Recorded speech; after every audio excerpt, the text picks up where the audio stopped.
أعوذ بالله من الشيطان الرجيم بسم الله الرحمن الرحيم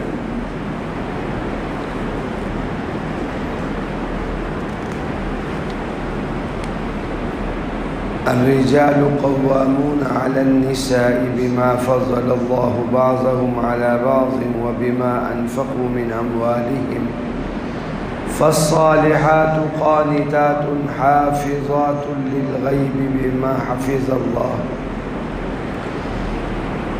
آج یہ دوسرا درس ہے 5واں سپارہ سورہ نساء آیت نمبر 34۔ کچھ تمہید اور تفصیل کل کے درس میں ہو چکی ہے۔ فرمایا الرجال قوامون علی النساء، مرد حاکم ہیں عورتوں پر۔ کیوں؟ بما فضل اللہ بعضهم علی بعض، اس لیے کہ اللہ نے مرد کو فضیلت دے رکھی ہے عورتوں پر۔ جیسے کل بھی میں نے عرض کیا تھا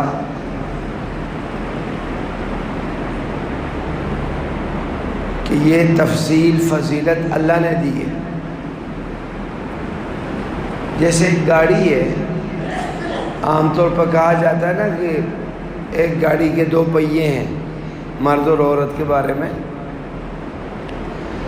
گاڑی میں بہت ساری چیزیں ہوتی ہیں۔ گاڑی میں انجن بھی ہے، گاڑی میں ٹائر بھی ہیں، گاڑی میں سلف بھی ہے، ریڈیٹر بھی ہے۔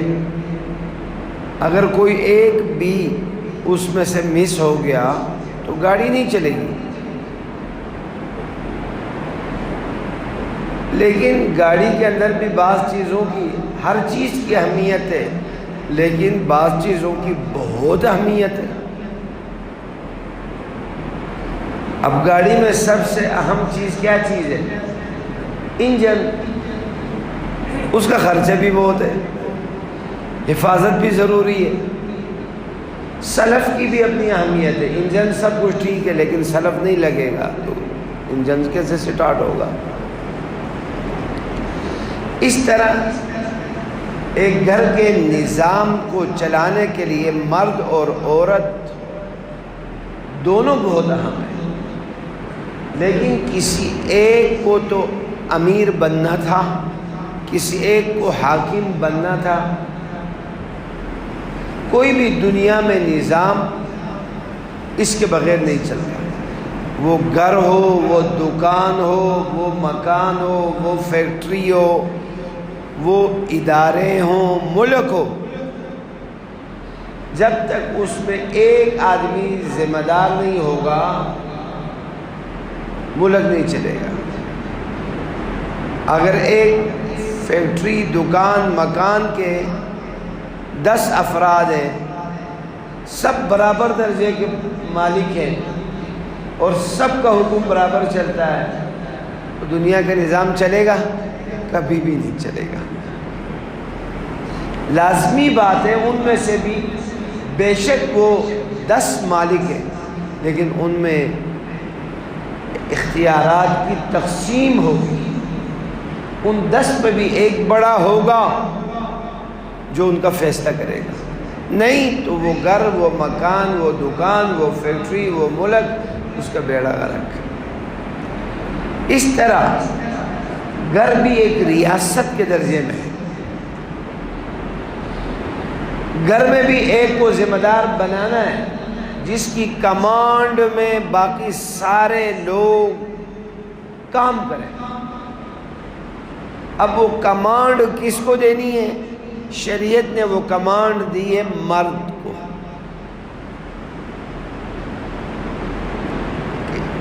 مرد کی مرضی کے مطابق گھر کا نظام چلے گا،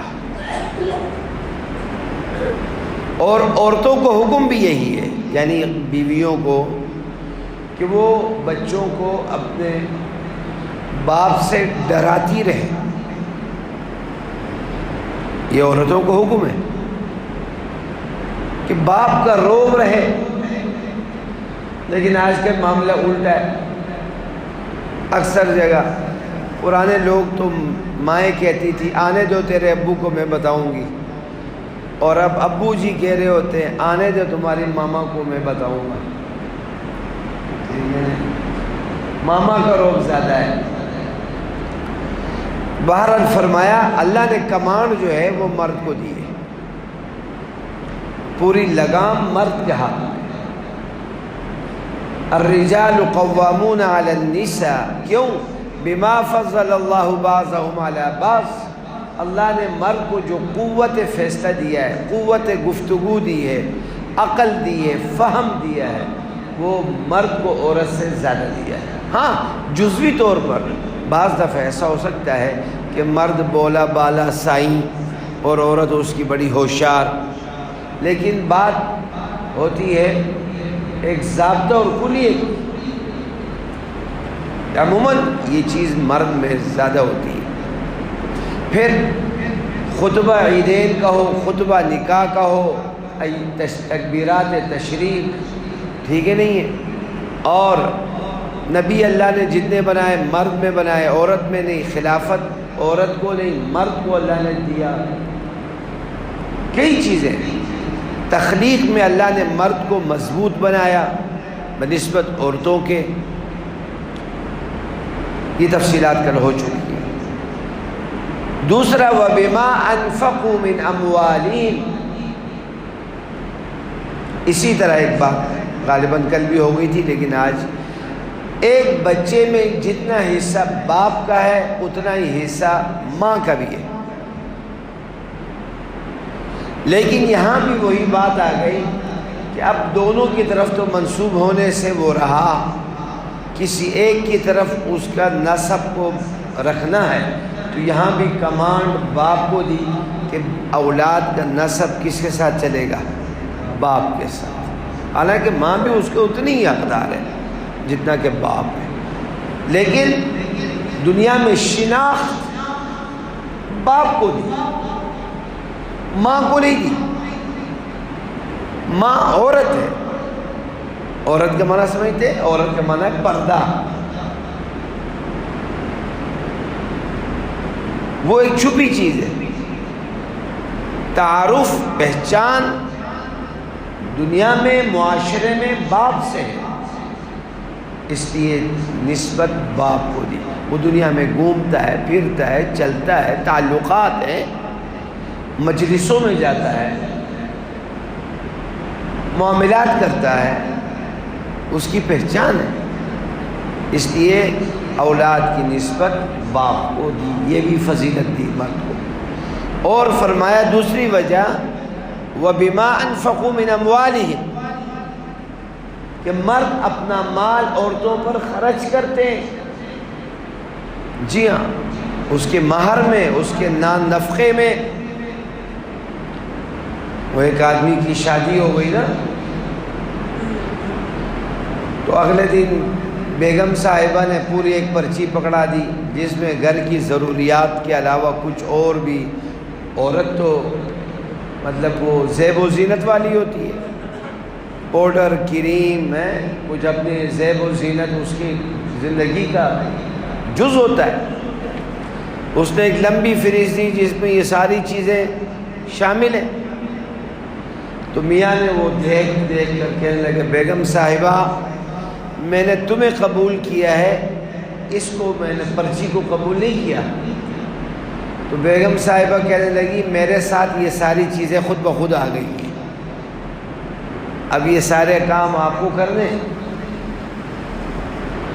ایک عورت کے لیے شادی کے بعد سب سے بڑا آسرا اس کا میاں ہوتا ہے۔ وہ ماں باپ سے بھی مدد نہیں لیتی ہے، نہیں لے سکتی ہے، وہ مرد کی محتاج ہو جاتی ہے۔ اسلام نے، شریعت نے، ہمارے دین نے یہ نہیں بتایا کہ وہ گاڑی کے دو پہیے ہیں دونوں برابر چلیں گے۔ مساوات، کوئی مساوات نہیں ہے۔ مساوات جہاں اللہ نے رکھی ہے وہاں ہے، ٹھیک ہے نہیں؟ سب سے زیادہ میراث باپ کے مال میں، عورت کا اللہ نے درجہ کم رکھا ہے، مرد کا درجہ زیادہ رکھا ہے۔ اگرچہ معاشرے میں یہ ظلم بہت چل رہا ہے کہ عورت کو جہیز دیتے ہیں اور بیٹی کو جہیز دینے کے بعد کہتے ہیں بیٹی آپ کا حصہ ہم نے دے دیا ہے، اب اس جائیداد میں آپ کا کوئی حصہ نہیں ہے۔ انا للہ و انا الیہ راجعون۔ اس لیے اللہ جب میراث کی بات آتی ہے اللہ فرماتے ہیں اللہ کے حکم کو پورا کرو۔ تمہیں کیا معلوم کہ تمہارے لیے کون بہتر ہے، تمہارا بیٹا یا بیٹی؟ ہو سکتا ہے بیٹا کبھی تمہیں ہاتھ اٹھا کر اس نے دعا بھی نہ کی ہو تمہارے لیے، اور بیٹی ہر وقت تمہیں دعاؤں میں یاد رکھے۔ بہرحال تم مرد مال خرچ کرتے ہیں، اللہ نے ذمہ داری مرد کو دی ہے، عورت کو نہیں دی۔ عورت کو گھر کا ملکہ بنایا، کل بھی میں نے بچوں کی تربیت، بچوں کو تہذیب، بچوں کو اخلاق، بچوں کو کی دینداری، کردار سازی، یہ عورت کا کام ہے، عورت کرے گی، مرد نہیں کر سکتا، مرد کے پاس اتنا ٹائم بھی نہیں ہوتا۔ اس لیے حدیث میں آتا ہے کہ انسان شادی کرتا ہے تو 4 وجہوں سے کرتا ہے، یا تو حسب کی وجہ سے کہ وہ بڑی خاندان کی لڑکی ہے، عورت ہے، میں بھی ایک بڑے خاندان کے ساتھ جڑ جاؤں گا، یا جمال خوبصورتی کی وجہ سے، اور یا مال و دولت کی وجہ سے کہ وہ بڑے امیر ہیں، اور یا دینداری کی وجہ سے۔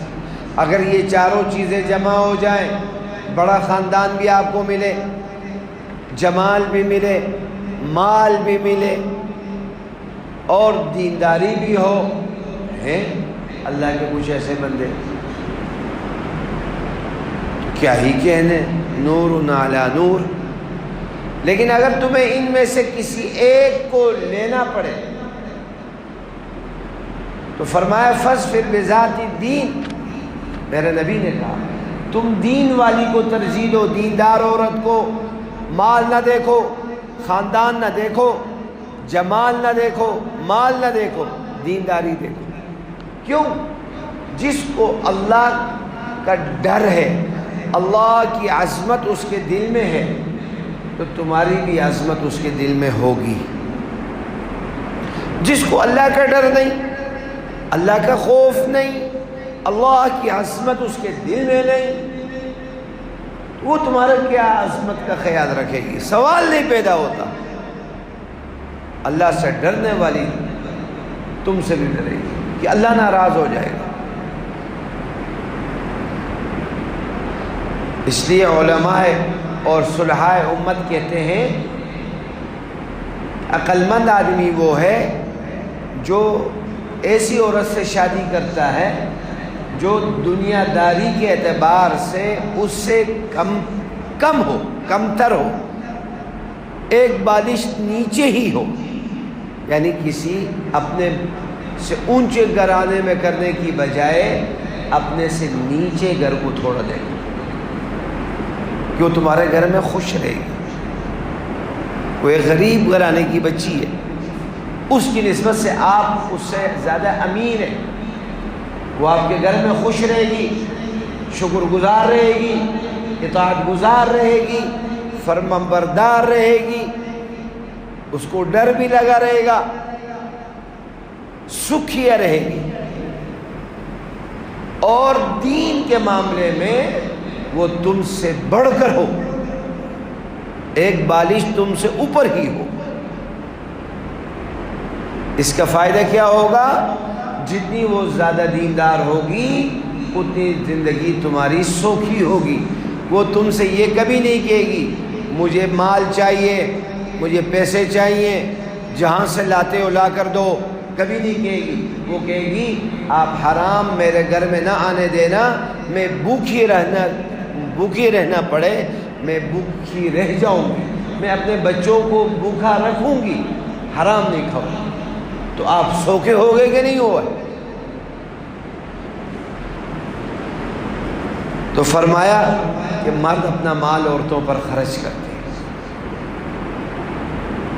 اس لیے حدیث میں آیا کہ اگر میں نے کسی کو اللہ کے علاوہ کسی کے لیے سجدے کی اجازت ہوتی تو میں بیوی کو حکم دیتا کہ وہ میاں کے سامنے سجدہ کرے۔ فالصالحات، سو اللہ کہتے ہیں یہ تقسیم میری ہے۔ نیک عورتوں کا کام کیا ہے؟ اب اللہ آگے نیک عورتوں کی صفات بتاتے ہیں۔ فالصالحات، صالحات نیک عورتیں، قانتات وہ شوہروں کی فرما بردار ہوتی ہیں، شوہروں کی اطاعت گزار ہوتی ہیں۔ فرمایا حدیث میں بہترین عورت وہ ہے کہ جب آپ اس کو دیکھیں تو وہ آپ کو خوش کر دے۔ آپ کی بیوی سب سے اچھی بیوی کی کوالٹی یہ کہ وہ آپ کو اپنی اداؤں سے خوش کرے، اور وہ اگر تم اس کے اوپر کوئی بات لگا دو تو وہ اس کا انکار نہ کرے۔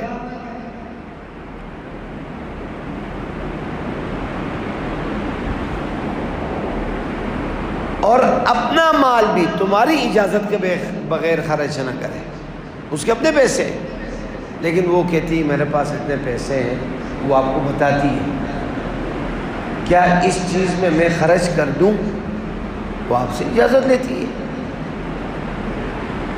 فالصالحات نیک عورتیں، قانتات شوہروں کی فرما بردار ہوتی ہیں۔ فرما برداری بھی اللہ اور اس کے رسول کے حکم کے مطابق ہے۔ اگر شوہر کوئی غلط حکم دیتا ہے اس کو پورا نہیں کرنا۔ لا طاعت لمخلوق فی معصیت الخالق، اللہ کو ناراض کر کے کسی کو نہیں راضی رکھنا۔ حافظات للغیب بما حفظ اللہ، عورتوں کا، نیک عورتوں کی دوسری صفت یہ ہے کہ وہ شوہروں کی عدم موجودگی میں ان کے ناموس کی حفاظت رکھتی ہیں، اپنی امانت کا دھیان اور خیال رکھتی ہیں۔ یہ نہیں کہ میرے جسم میری مرضی، تم بستر کسی اور سے گرم کراؤ، نہیں، یا میں جس کے ساتھ چلی جاؤں، نہیں۔ عورت کی سب سے بڑی خوبی یہ ہے شوہر کی فرمانبردار رہے اور شوہر کی عدم موجودگی میں اس کی امانت میں خیانت نہ کرے۔ بما حفظ اللہ، اس لیے کہ اللہ نے اس کو شوہر کی امانت کا نگران بنایا ہے۔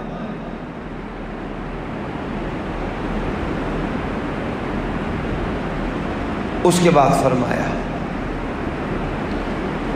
حدیث میں یہاں تک حکم ہے کہ اگر شوہر تمہیں بلاتا ہے، تندور پر روٹیاں لگی ہوئی ہیں، تم روٹیاں لگا رہے ہو، روٹی جلتی ہے جلنے دو، رزق کی بڑی قدر ہے، لیکن نبی کہتے ہیں روٹی جلتی ہے جلنے دو، شوہر کی آواز پر پہنچو۔ اور ہمارا ہاں سارا معاشرہ ایسا ہے، اور بعض گھرانوں میں اللہ حفاظت فرمائے وہاں تو میاں بیوی کی اٹ کتے دی ویر ہے۔ اس کے اثرات کیا ہوتے ہیں؟ اولاد پر، اولاد بد تہذیب، لڑاکو، جنگجو، انہوں نے ساری زندگی یہی دیکھا ہوتا ہے۔ آگے دیکھیں، واللاتی تخافون نشوزہن، مردوں کا حق اللہ ان کا ہاتھوں پر رکھ رہا ہے، اور وہ عورتیں کہ جن کے بارے میں شوہروں کو خطاب ہے، اگر تم ان سے خوف محسوس کرو نافرمانی کا، یعنی وہ تمہارے صحیح بات کا بھی جواب صحیح طریقے سے نہیں دیتے، نافرمانی کرتے ہیں، چڑ کے بولتے ہیں، تنگ کرتے ہیں، ٹینشن دیتے ہیں۔ پوری دنیا کی ٹینشن لینا آسان ہے، مقابلہ آسان ہے، لیکن گھر کا مقابلہ آسان ہے۔ وہ اکبر الآبادی نے بھی کہا تھا، جو انگریز کی فوج سے دب نہ سکا وہ اپنی بیوی کے آگے کھڑا نہ رہ سکا، اس کا شعر اس نے سمجھا۔ گھر کی ٹینشن بہت بڑی ٹینشن ہوتی ہے، پوری دنیا کا آدمی مقابلہ کر سکتا ہے، گھر کا نہیں کر سکتا۔ کیوں؟ کوئی بڑی بات نہیں ہوتی، لیکن یہ گلے کا ہار بن جاتا ہے، کڑا بن جاتا ہے، اولاد ہوتے ہیں آگے۔ اگر عورتیں نافرمانی کریں مردوں کی، بات نہ مانیں، جاتے ہوئے بھی وہ منہ موڑے ہوئے، آتے ہوئے بھی وہ منہ موڑے ہوئے، منہ بسورے ہوئے، جاتے ہوئے بھی سو سنا رہی ہیں، آتے ہوئے بھی سو سنا رہے ہیں، بندے کا دل نہیں کر رہا میں گھر میں جاؤں۔ عورت کی تو اللہ نے تخلیق اس لیے کی ہے کہ لیسکن الیہا، مرد کو سکون ملے۔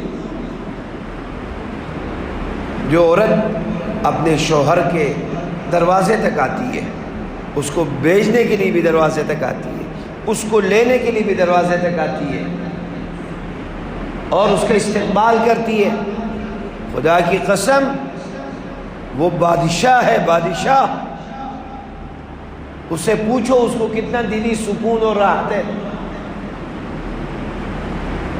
اور ہم یورپ کے پیچھے چلنا چاہتے ہیں کہ وہ جناب مسکرا کر، عورت ہر مرد کو مسکرا کر دیکھتی ہے۔ اگر کوئی بد فطرت بدقماش آدمی ان کو کوئی غلط نظر ڈالتا ہے یا غلط حرکت بھی کرتا ہے تو اس کو بھی ہنس کر مسکرا کر دکھاتی ہے، ٹھیک ہے نہیں؟ اس کو سکھایا یہ گیا ہے۔ عورت کو کمائی کا ذریعہ بنایا یورپ نے، اور ہم بھی اسی دوڑ میں لگنا چاہتے ہیں کہ جی ہماری بیوی، ہماری بیٹی، ہماری ماں، ہماری بہن وہ ہمیں تو برداشت نہیں کرتی اور دوسروں کو مسکراہٹیں بکھیرتی ہے، وہ اپنے گھر میں کیوں نہیں یہ مسکراہٹ دیتی؟ اسلام عورت کو عزت دیتا ہے، کہتا ہے اپنی مسکراہٹ اپنے مرد کے لیے، اپنے بچوں کے لیے۔ حدیث میں قریش کی عورتوں کی تعریف آئی ہے، قریشی عورتوں کی، کہا ان میں دو خصوصیتیں باقی عورتوں سے زیادہ ہیں۔ ایک شوہروں کی فرمانبردار ہوتی ہیں، اپنے بچوں سے بہت زیادہ محبت کرنے والی ہوتی ہے، یہ بعض عورتوں میں یہ صفت ہوتی ہے۔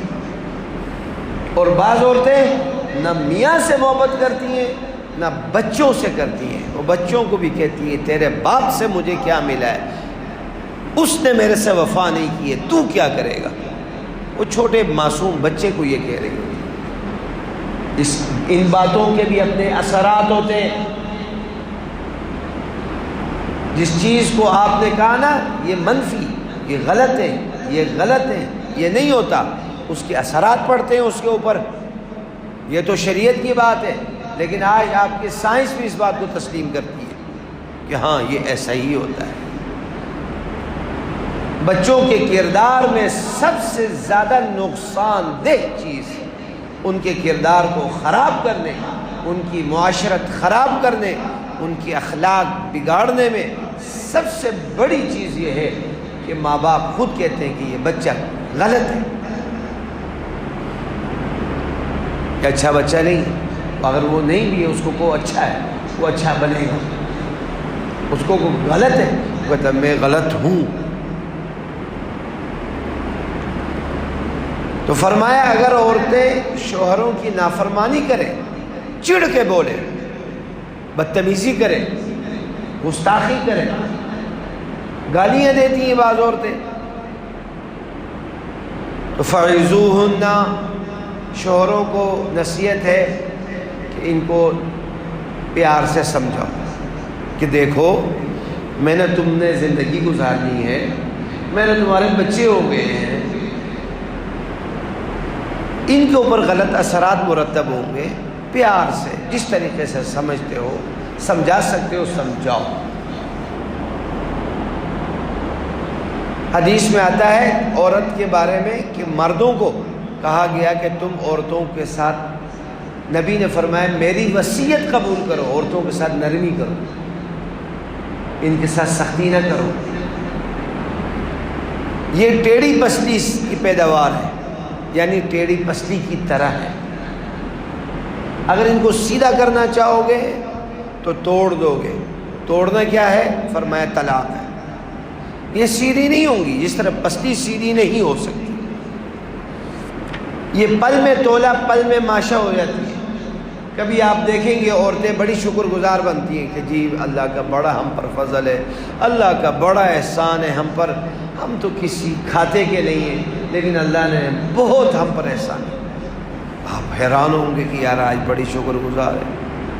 اور کبھی ہم نے دیکھا کیا ہے، جب سے یہاں آئی ہوں میں نے دیکھا کیا ہے، میں تو ایک آگ میں آ گئی ہوں، میں ایک فتنے میں آ گئی ہوں.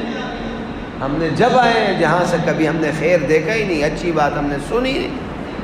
وہ پل میں تولا پل میں ماشا.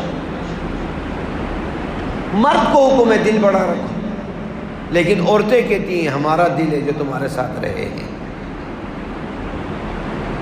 ٹھیک ہے، تو سب سے پہلے ان کو نصیحت کرو. کیا کرو؟ نصیحت کرو، پیار سے سمجھاؤ.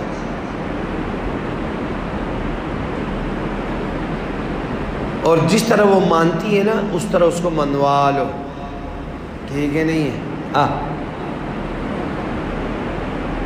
ایک آدمی کی شادی ہو گئی نا، تھوڑا سا آپ کا بھی دل پشاوری کرے. ٹھیک ہے نہیں ہے؟ ایک آدمی کی شادی ہو گئی تو دوسرے تیسرے دن چند دنوں بعد وہ بچی بڑی خوش تھی.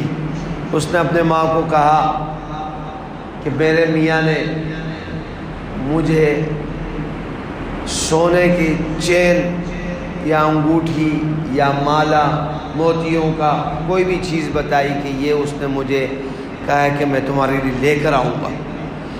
ماں نے کہا بیٹی یہ مرد جو ہے نا یہ ویسے وعدے کرتے رہتے ہیں، کرتے کچھ بھی نہیں ہے، تو تم اس کی باتوں پر مت جاؤ. اس نے کہا نہیں امی، شروع کی شادی کے دن تھے، اس نے مجھ سے وعدہ کیا ہے. تو ماں نے پوچھا یہ وعدہ اس نے کب کیا ہے؟ اس نے کہا رات کو کیا ہے. اس نے کہا یہ رات کے وعدے دھوکہ ہی ہوتے ہیں، تیرے باپ نے مجھ سے بڑے وعدے کیے تھے، ایک بھی پورا نہیں ہوا آج تک. ٹھیک ہے نہیں ہے؟ تو عورت کو نا چپ کے رکھو، اس سے وہ خوش رہتی ہے. ہاں یہ بھی کروں گا یہ بھی کروں گا. وہ پھر میں عورت کو اپنی بات منوانا آتا ہے. یہ عورتیں کچھ پاگل ہوتی ہیں جو مرد کے ساتھ سختی کرتی ہیں. میں کہتا ہوں آج تک کوئی مرد ایسا نہیں ہے جو عورت کی ڈیمانڈ پوری نہیں کرتا، اور کوئی عورت ایسی نہیں ہے کہ جو اپنی بات منوا نہ لے. منواتی ہے ہر حال میں. مرد 100 زاویے پر الٹا ہو، عورت اس کو سیدھا اپنے زاویے پر لے کر آتی. نہیں تو کوئی کہے کہ میں ایسا نہیں کرتا، سب کرتے ہیں. جو کہتا ہے نا میں عورتوں کی نہیں مانتا وہ سب سے زیادہ مانتا ہے. عورت میں یہ کوالٹی اللہ نے رکھی ہے. وہ ایک دم آنسو بہا دیتی ہے، رو لیتی ہے، میں نے آپ کے لیے اپنے ماں باپ کو چھوڑا، اپنے بہن بھائیوں کو چھوڑا، میں نے آپ کو دیکھے یوں کیا. مرد کہتا ہے بس بس بس بس جو تو کہی ہو. ان کو نصیحت کرو. وَاهْجُرُوهُنْ، اگر نصیحت سے کام فائدہ نہیں ہو رہا تو اپنا بستر ان سے الگ کرو. ان کے ساتھ مقاربت مباشرت ہم بستر ہی چھوڑ دیں، بستر ہی الگ سے کرو. کیا بولو عورت کے لیے بہت بڑا، اگر وہ عورت ہے تو یہ اس کے لیے بہت بڑا دھچکا ہوتا ہے. اور وہ یہ بھی چاہتی ہے کہ بچوں کو ہمارے اختلاف کا پتہ نہ لگے، وہ یہ بھی چاہتی ہے. اگر وہ وَاهْجُرُونَ فِي الْمَضَاجِعِ، اگر تب بھی اس کو فرق نہیں پڑتا، وہ اسی طرح بدتمیز گستاخ ہے، تو فرمایا وَاضْرِبُوهُنْ، پھر پیار نہیں مار. آج کل تو کہتے ہیں نا مار نہیں پیار. اللہ کہتے ہیں نہیں، پھر پیار نہیں اب مار ہے.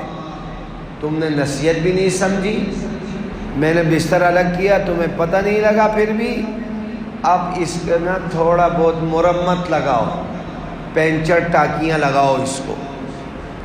لیکن اس کے لیے شریعت نے کہا چہرے پر نہیں مارنا، نازک اعضاء پر نہیں مارنا، ذرا اس کو تم اپنا جلال بھی دکھاؤ، ٹھیک ہے نہیں ہے۔ وہ دو بھائی تھے، ہاں جی، ان کا نکاح ہو گیا، شادی ہو گئی، سمجھانے کے لیے ایک بات ہے۔ بعد میں ایک بھائی کی بیوی جو ہے بڑی فرمانبردار، جو کہو فوراً، وہ دوسری والی کی بالکل ہی نہیں۔ وہ کہ پانی پلا دو، کہا تیری لتاں ٹوٹیاں نے، جا پانی پی، جا کے پانی پلاؤ، بیٹھے ہے بڑا نواب دا پتر۔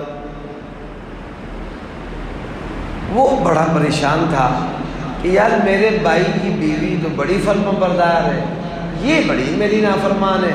اس نے اپنے بھائی سے پوچھا بھائی تو نے کیا گر کھیلا ہے کہ تیری بیوی اتنی مانتی ہے، تیری آنکھوں نظروں کو دیکھتی ہے؟ اس نے کہا اصل میں بات یہ ہوئی کہ پہلے دن جب میں کمرے میں گیا نا تو ہمارے بیڈ کے نیچے ایک بلی گھس گئی، میں نے اس کو بڑا بگانے کی دائیں بائیں سے نکل جائے، وہ نکلی نہیں، تو میں نے ڈانگ اٹھائی اور بند کیا کمرہ اور اس کی خوب مرمت لگائی، میں نے اپنا پورا غصہ اس پر نکالا۔ تو یہ میرا وہ دیکھ رہی تھی سارا میرا غصے کو، جلال کو، تو اس دن سے یہ بالکل سیدھی ہے، میرے بس اشارے سمجھتی ہے۔